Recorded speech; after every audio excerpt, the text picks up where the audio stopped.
Magandang umaga! Kumusta po? Narito po ulit ang update natin para sa lagay ng ating panahon.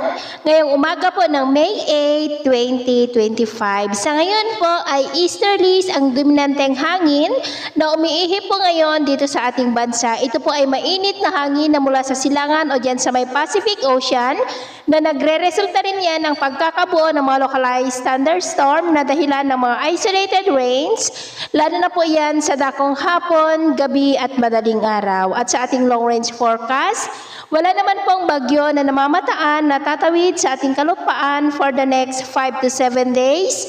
Pero nananatili pa rin na may isa pa ring banta ng sama ng panahon na maaari na mabuo sa silangan nating bansa sa susunod na mga araw.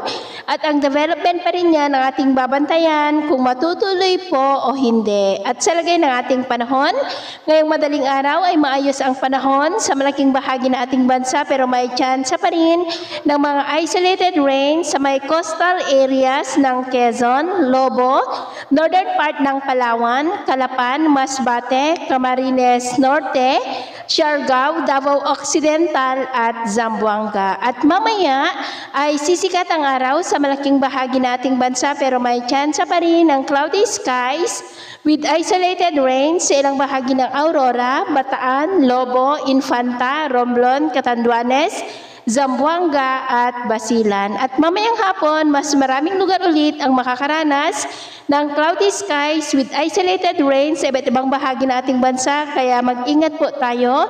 At kung lalabas tayo sa ating mga tahanan, ugaliin lamang po natin lagi ang magdala ng kahit anong panangga natin sa init ng araw at proteksyon na rin po sa mga biglaang buhos ng ulan. At sa atin naman pong mga baybayin, wala naman po tayong nakataas na namang gale warning signals, pero iba yung pag-ingat lamang po kung papalaot tayo para po mas makaiwas sa mga sakunang pangkaragatan.